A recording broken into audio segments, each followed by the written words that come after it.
just one final push for the third and final exam radiant scholars, so let's get started. Okay, so for this first question, we can just simply punch in the numbers into our calculator. It says write down all the figures, so that's going to take a few seconds. And then we'll round it in the part B. For this question, our initial population, let's just say it's P. Then we'll decrease it by 4%, so multiply it by 0.96. Afterwards, it will be 119,520. So we can rearrange for P and solve.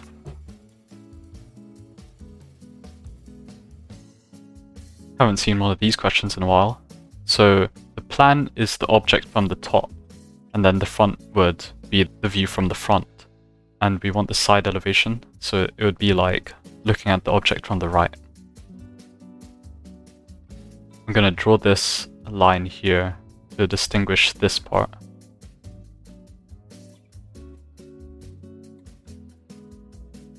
So for this, we want to see the value for the same amount of potatoes. So in London, it would be 1.45 divided by 1.25. About 1.16 pounds. In Dublin, 1 kilogram would be 1.745 euros. So we want to get that into pounds, so we would divide that by 1.19. That's about 1.47. So we can see that London has a cheaper cost per kilogram, and so London has a better value. Oh, I just realized I put euros down here when I had already converted it to pounds. Yeah, so you could use euros as well, but I decided to use pounds as the currency to bridge them. So another throwback to a previous lesson. This is just our index laws, so we know that when we multiply, we'll add the powers. So 2 plus a would equal to 7. That means a is equal to 5. And then multiply out the powers at the top for part B to get b as 3. So 81 kilometers per hour would be 81,000 meters per second. Oh, I meant to say hour at the top, per hour. So we'll divide that by 60 twice to get 22.5 meters per second.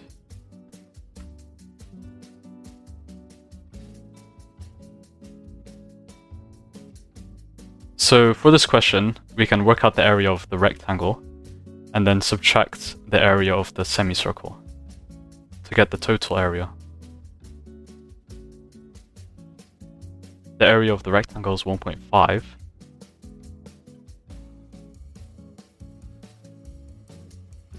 And the area of the semicircle is about 0.098 something. So our total area would be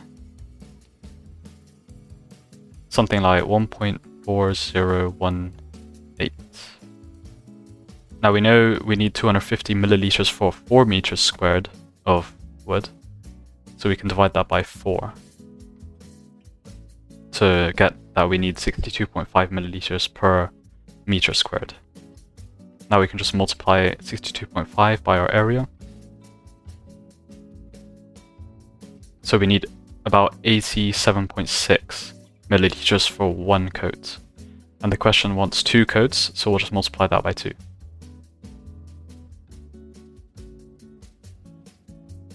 And that's about 175.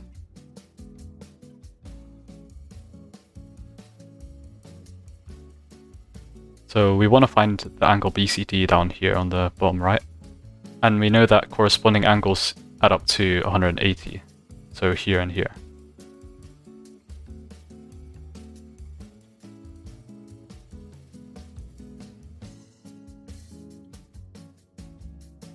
So then we can just use that same principle to find BCD.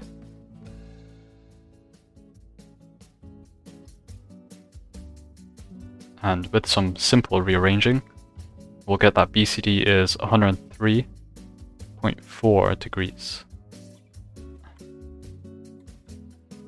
So with this, we'll use the midpoints of the intervals, multiply them by the frequencies, add them up, and then divide by the total frequency. And that's really long, so I'll just like speed run through this.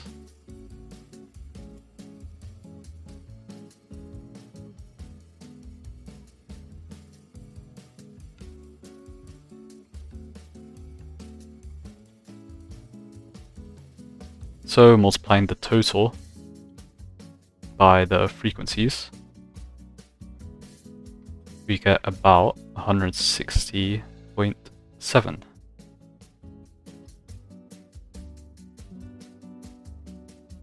So we just need to work out the masses and the volumes, and then the overall density. So we can find out the volumes of the orange and the water first, because it's split up into 8 parts in total.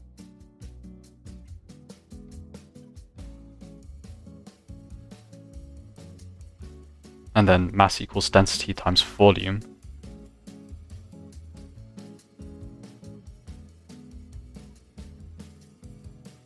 So with that, we can find the individual masses of the orange and water components.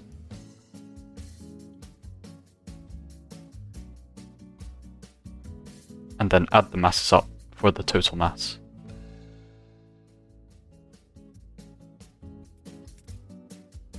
And then go back to density equals mass over volume.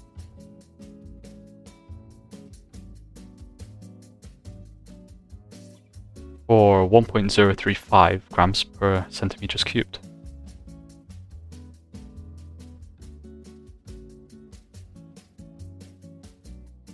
The rate at which water is flowing into the pool with this is the gradient, because that would be liters per hour. And I was right, because that's the units for our answer here. So just change in y over change in x. I'll just use the very top and the very bottom on this graph.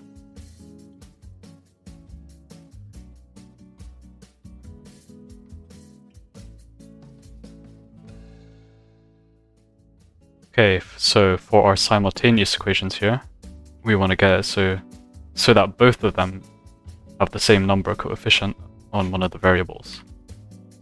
So I'll multiply the bottom here by 2. And then I'll subtract to remove the x.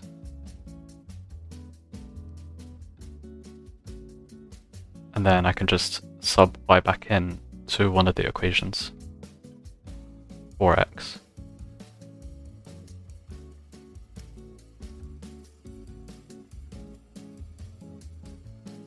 Okay, so let's be careful with our index laws here. Since I have a negative in the power, let me just flip it around first.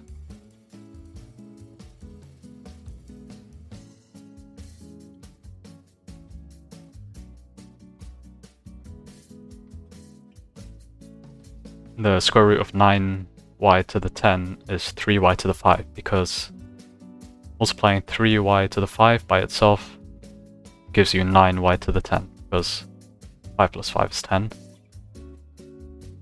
To get x on its own, we'll multiply both sides out to get x on its own on one side.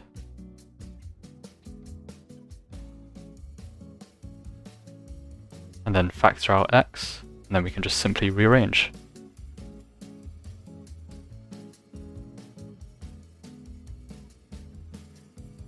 For this, we'll just plot the points onto the graph.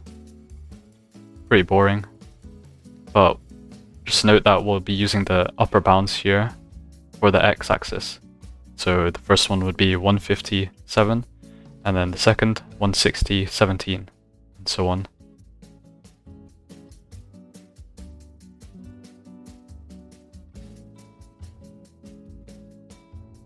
So you'd probably just want to draw a line through them. It's just going to be a sketch.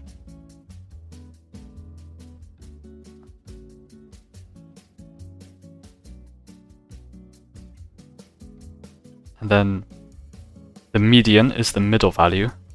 So we would want to use 30 on the y-axis here. And the value you get for the height is obviously going to depend on your graph, but I think my one's fairly accurate. That gives me 169. And there's going to be a range for this. So similar to our second question, we are going to just set p as the initial value, multiply it down,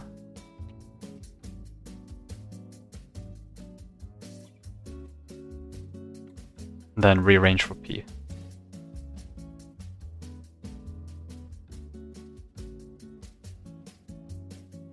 Oh, I meant to write 9s instead of 1s.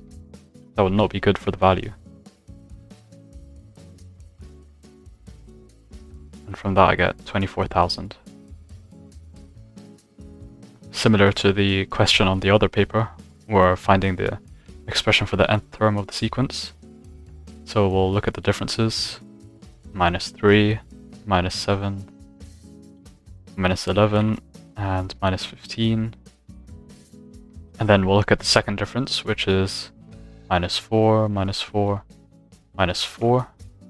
So half the second difference is -2n squared. Then I'll just write down the terms for that.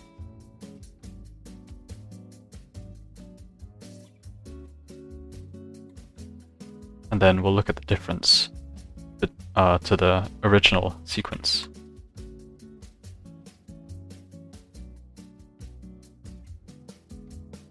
Okay, and we can see a difference of 3, so it would be 3n plus 10, because our first term is 13, so we'll just add 10 to 3.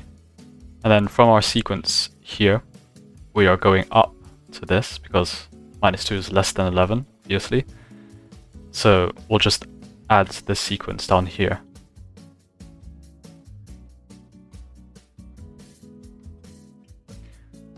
So we have 2 points, so we'll just work out the gradient. Usually when you get given 2 points, you're pretty much always going to get asked to do a gradient. Then the perpendicular is the negative reciprocal. Then y equals mx plus c. To get our equation for m,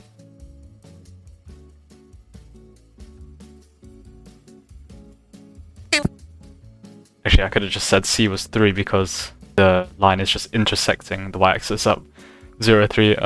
Kind of wasn't thinking there, but well, we know that it's y equals -2 over 7x plus 3. So meeting the x-axis, y would be 0. So we can just rearrange for x. Or should I say solve? It's pretty much the same thing. So that would be 10.5 and 0. So we've got 2 sides and the angle in between. So I'm thinking cosine rule. So I'm gonna want to find the side here.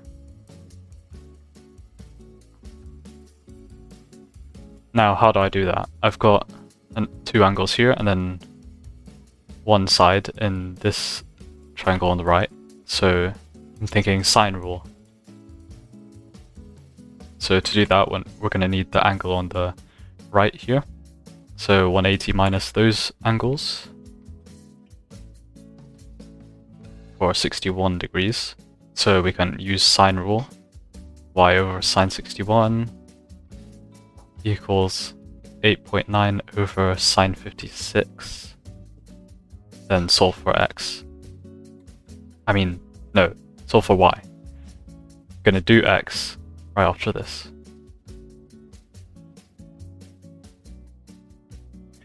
Okay, so my PC genuinely just blue screened. So let me get back to what I was saying. Right, so we were solving for y here.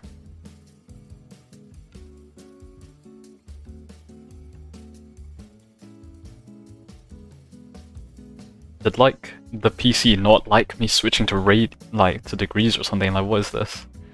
So y is about 9.4 centimeters. And so we can just use the rearranged version of cosine rule. Cos A equals b squared plus c squared minus a squared over 2bc.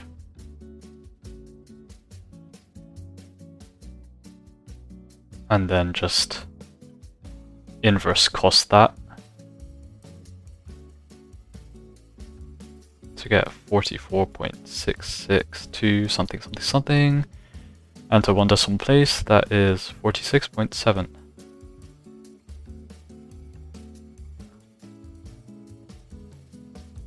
Okay, so let's work through our transformations here. First, we reflect on the x-axis. This is kinda not good without a ruler, but we can do it. So we've got a line x equals -2, and reflect it in that. And then translate 4 to the left, 1, 2, 3, 4, 2 up, 1, 2. This is our final shape. And it says 1 point is invariant, that means it doesn't move, which is clearly this one. And that would be -4, 1.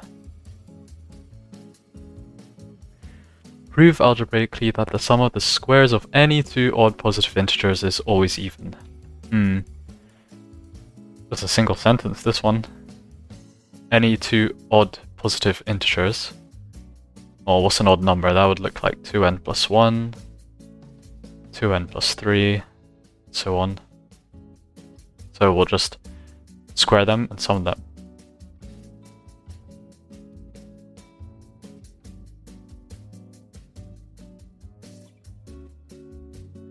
And how do we show that it's even? Well, simply we can just take out a factor of 2. Just take out 2 itself. And that's clean. Since we've got it as a multiple of 2, then this right here is even. And therefore the sum of the squares of any two odd positive integers is always even. Okay, proving congruence. So we've got like SAS, ASA, SSS, and so on. Okay, so first off, I've noticed these. Our angle PXQ is equal to SXR because opposite angles are equal. And then simply, we've got a circle here, so px equals xq equals xs equals xr. This is because they're all radii of the same circle. And so simply we've got a bunch of sides and two angles, so SAS, because, well, side, angle, and side. And so therefore, the triangles PQX and SRX are congruent by SAS. So we've got a bound question, upper bound this time. Ooh, actually, with this question, there's a little trick to it. It's trying to trick you, huh? It's quite rude. But you might think for the upper bounds, like usual, we'd work out the biggest numerator over the smallest denominator, and yeah, that's what I thought first too. Let me just go through that real quick. That would give 46.3. But actually, if we get the lower bound for this ratio,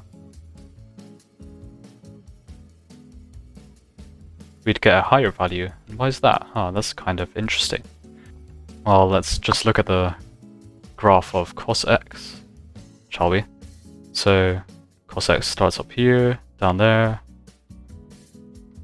Then yeah, don't need to do much more than that. So we know that here is 90, here's 180, here's 270, 360. Going to the lower bound would actually increase our value of x, because x is on the x-axis and then cos x on the y-axis. So if we have a smaller value for cos x between 0 and 90, then by going down, going further right. So actually for this question, we wanted the lower bound for cos x to get the upper bound for the angle x. So to start off, let's rearrange for our equation for our straight line. And then we can actually sub y into our circle. This is so that they're going to intersect our point.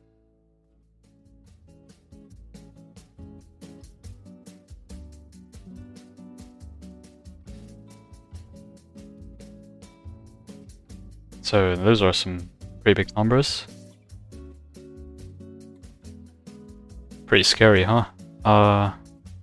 But I can see a common factor in these denominators, so I can definitely just multiply out once I have 0 on the other side. Well, I mean, I don't have to have 0 on the other side, but it makes my life easier.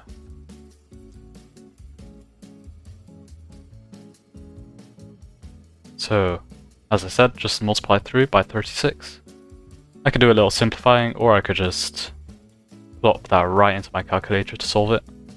But it actually turns out everything here is divisible by 85, huh? And that makes it so much easier.